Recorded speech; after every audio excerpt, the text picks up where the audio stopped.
이 에베소서 2장 8절로 9절까지의 말씀을 가지고 은혜로 구원받은 사람이라는 제목으로 함께 말씀을 살펴보겠습니다. 사랑하는 여러분, 오늘 우리가 읽은 말씀을 보다 보면 우리가 너무너무 익숙하게 사용하는 단어, 우리에게 그저 그런 단어로 다가오는 단어가 하나 있죠. 어떤 단어입니까? 바로 은혜라는 단어입니다. 우리가 신앙생활을 하다 보면 이 은혜라는 단어를 너무 자주 들어서 그 의미를 가볍게 여길 때도 있고, 또는 또 우리의 입으로만 그 은혜, 모든 것이 하나님의 은혜입니다. 정작 내 마음은, 내 생각은 그렇게 생각하지 않으면서도 하나님의 은혜다라고 우리는 입발음처럼 이야기할 때가 있음을 우리는 깨닫게 됩니다. 말로는 내가 하나님의 은혜로 구원을 받았다라고 말하지만 정작 우리의 마음속에는 은근히 내가 좀 잘나서, 혹은 내가 열심히 믿어서 하나님 주시는 그 구원을 받았다라고 생각하며 살아가기도 한다라는 거죠.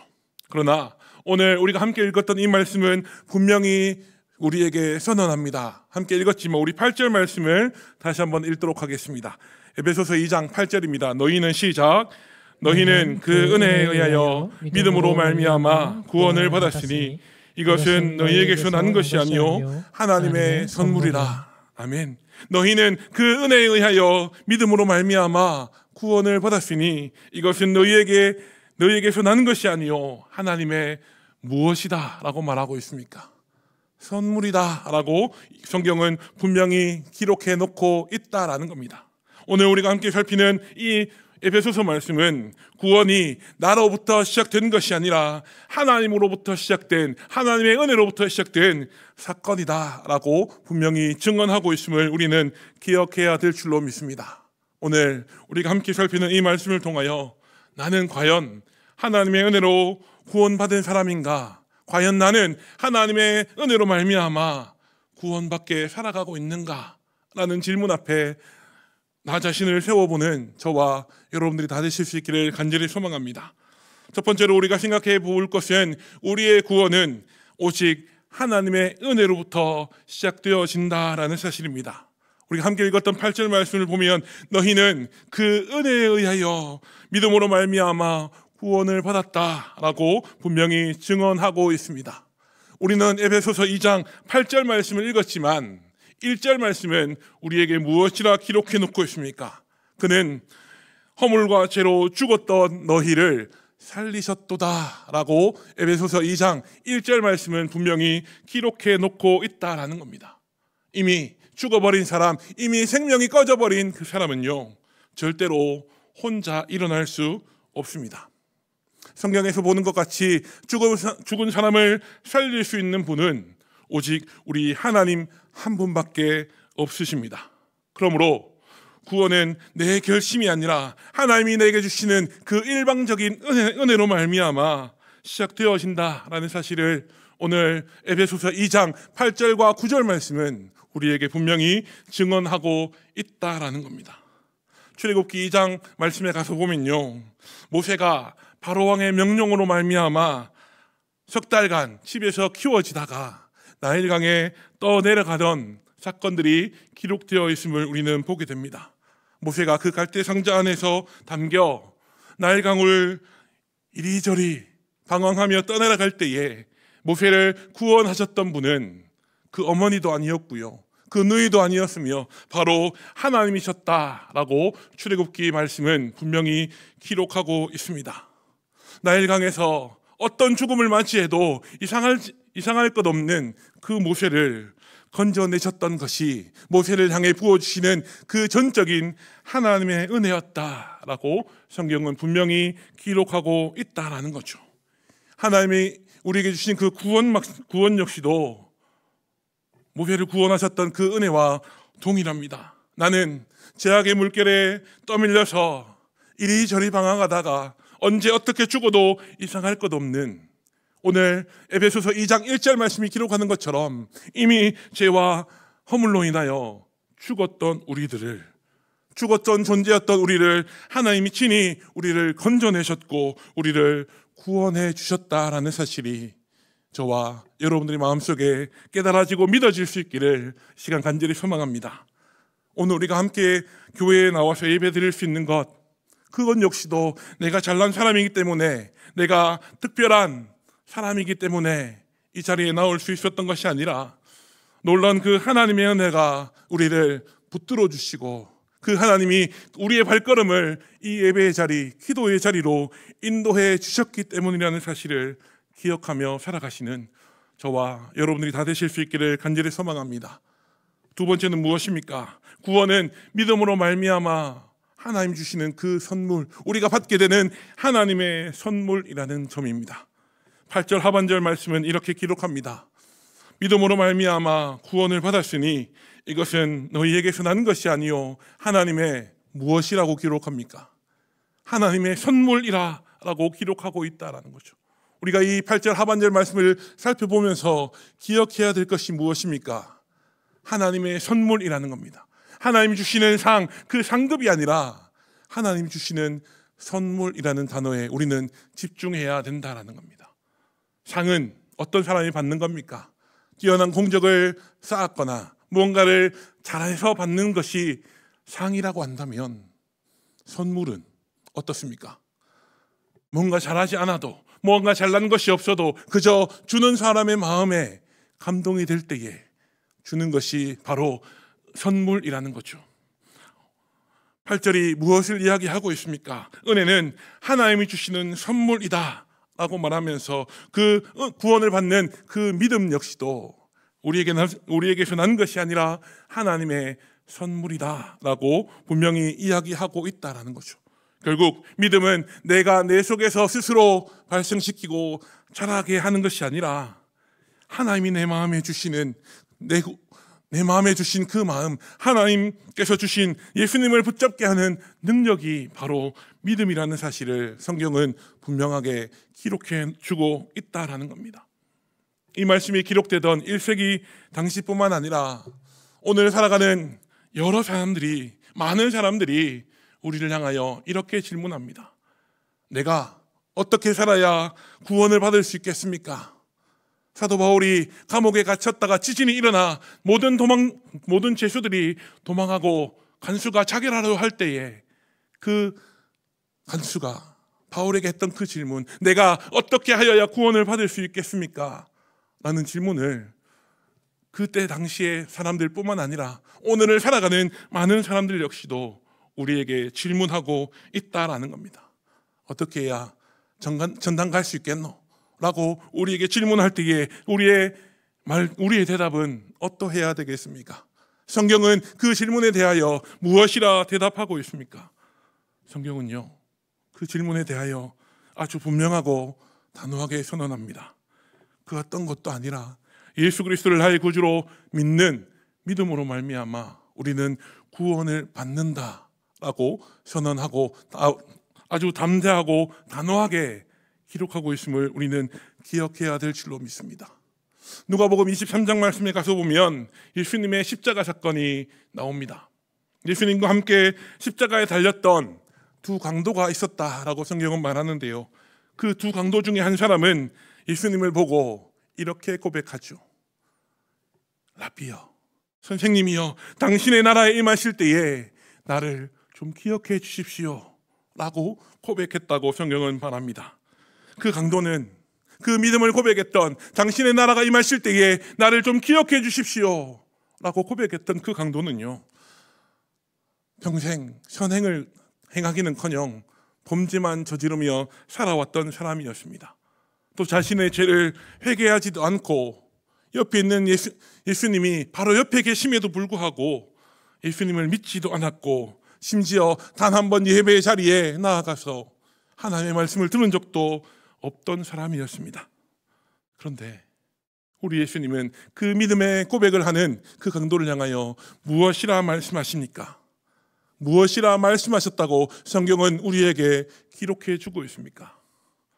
오늘 네가 나와 함께 낙원에 있으리라 라는 대답으로 예수님이 대답하셨다라고 성경은 증언하고 있다라는 겁니다. 자기의 죄를 회개하지도 아니하였고 예배의 자리에 한 번도 참석하지 아니하여서 하나님의 말씀을 한 번도 들은 적 없던 그 강도가 구원을 받을 수 있었던 이유는 예수 그리스도를 믿음으로 바라보았기 때문이다 라고 성경은 우리에게 말하고 있다는 겁니다. 그 예수님과 함께 십자가에 못 박혔던 그 강도가 예수님을 사람의 눈이 아니라 나와 같은 죄인으로 바라보는 것이 아니라 믿음의 눈으로 바라볼 그때에 하나님 주시는 그 선물, 그 구원의 선물들을 그 강도가 받게 되었다라고 성경은 기록하고 있음을 우리는 기억해야 될 줄로 믿습니다. 사랑하는 성도 여러분, 우리가 가진 믿음도 사실 우리의 힘으로 만들어진 것이 절대로 아니라는 사실을 우리는 기억하며 살아가야 합니다. 우리의 믿음, 내가 내 마음속에 품고 있는 그 믿음조차도 성령 하나님께서 우리 마음속에 그 믿음의 씨앗을 뿌려주셨고 그 믿음의 씨앗이 자랄 수 있도록 성령 하나님이 역사해 주셨기 때문에 그 믿음을 우리는 소유할 수 있게 되었다는 사실이, 그래서 그 믿음으로 말미암아 우리 주 예수 그리스도를 나의 구원자로 나의 하나님으로 고백할 수 있게 되었다라는 것입니다. 그래서 바울은 하나님의 자녀로 살아가는 우리를 향하여 이렇게 담대하게 선포합니다. 이것은 너희에게서 난 것이 아니요 하나님의 선물이라 라고 고백하고 있다라는 겁니다. 세 번째는 무엇입니까? 구원은 자랑할 것이 없는 은혜로만 살아가는 삶이다 라는 것이죠. 9절 말씀을 함께 읽어보겠습니다. 우리 에베소서 2장 9절입니다. 함께 읽겠습니다. 시작. 행위에서 난 것이 아니니 이는 누구든지 자랑하지 못하게 함이라. 아멘. 하나님은 이 구원의 역사, 이 구원의 사역 가운데 인간의 자랑거리, 인간이 높아지는 것을 온전히 제거해 두셨다라는 거죠. 인간이 그 어떤 것도 자랑할 수 없도록 온전히 하나님이 이루시는 사역으로 우리의 구원 사역을 이루어 주셨고 완성하셨다라는 사실입니다. 모든 영광이 하나님께로만 돌아가도록 하나님이 다 역사하셨다는 사실을 우리는 이 9절 말씀을 통하여 바라보게 됩니다. 하나님 주신 그 은혜로 구원을 받는 사람은요, 더 이상 내가 하면서 살아가지 않습니다. 하나님의 은혜로 구원받은 사람은 어떻게 고백하며 살아갑니까? 이 모든 것을 다 하나님이 하셨습니다. 내가 가지고 있는 그 모든 것, 내게 일어난 이 모든 일들이 다 내 공로와 노력이 아니라 다 하나님의 은혜입니다 라고 고백하며 살아가는 사람이라는 거죠. 모든 것을 하나님의 은혜로 고백하는 이 믿음의 고백이, 이 말씀을 함께 나누는 저와 여러분들의 고백이 될 수 있기를 간절히 소망합니다.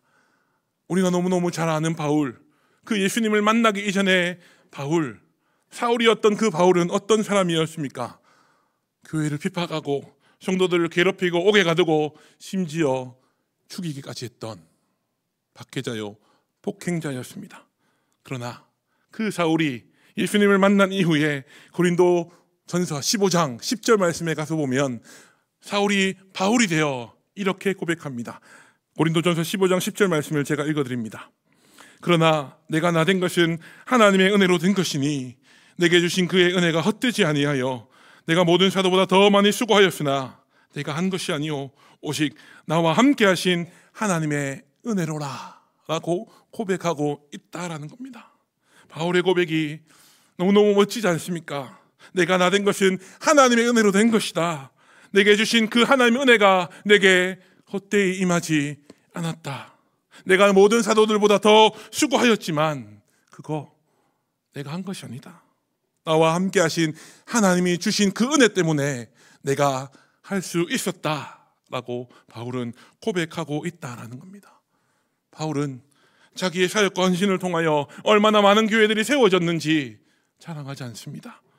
또 얼마나 많은 사람들이 바울이 전했던 그 복음을 듣고 하나님께로 돌아왔는지 절대로 자랑하지 않았습니다.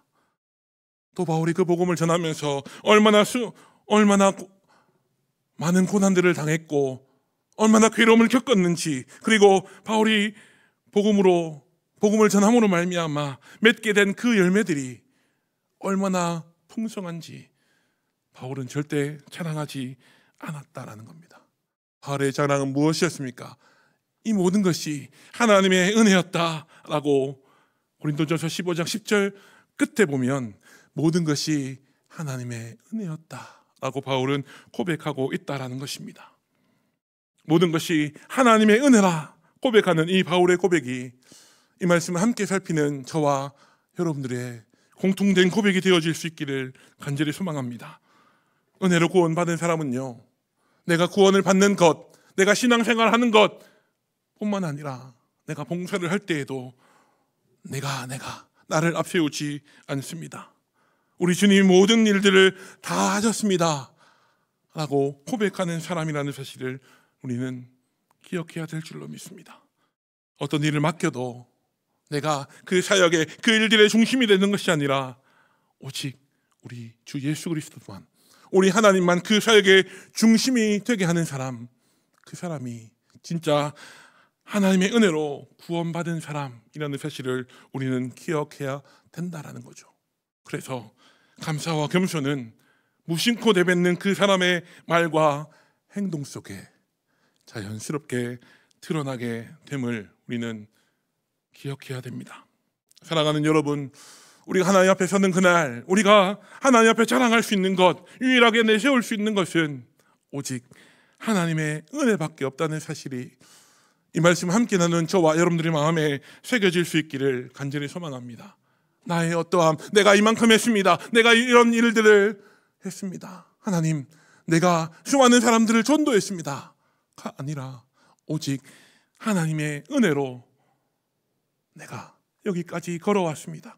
하나님이 주시는 은혜로 말미암아 내가 여기까지 믿음을 지키며 살아왔습니다 라는 고백을 하나님 앞에 고백하는 저와 여러분들이 다 되실 수 있기를 간절히 소망합니다. 오늘 우리가 함께 살피는 이 말씀을 통해 우리가 기억해야 될 것은 아주 단순하고 명료합니다. 무엇입니까? 우리의 구원은 전적인 하나님의 은혜로 우리에게 시작되어졌고, 우리는 하나님이 주신 그 믿음으로 말미암아 구원을 받았으며, 우리를 구원하신 그 구원의 은혜 앞에서 우리는 그 어떤 것도 자랑할 수 없는 부족하고 연약한 사람이라는 것입니다. 그러므로 매일을 살아가는, 하나님이 주신 오늘 하루를 살아가는 우리의 삶 속에 이렇게 고백하며 살아가기를 간절히 소망합니다. 주님, 오늘도 오직 주님의 은혜로 살아가는 이 하루가 되게 해 주십시오. 정말 더 나아가서 오늘 말씀을 통해 보는 그 바울의 고백처럼 나의 나 된 것은 다 하나님의 은혜입니다, 나의 나 된 것은 다 하나님의 은혜로 된 것이라 고백하며 살아가는 저와 여러분들이 다 되실 수 있기를 간절히 소망합니다. 날마다 우리에게 주신 그 은혜를 우리의 입술로 고백하며 하나님이 주신 그 은혜를 온전히 의지하며 살아갈 것을 결단하는 이 믿음의 고백, 은혜에 대한 감사의 고백들이 우리의 입술에서 또 우리의 삶 속에서 온전히 고백되어질 수 있기를 우리 구주 예수님의 이름으로 축복합니다. 함께 기도하겠습니다.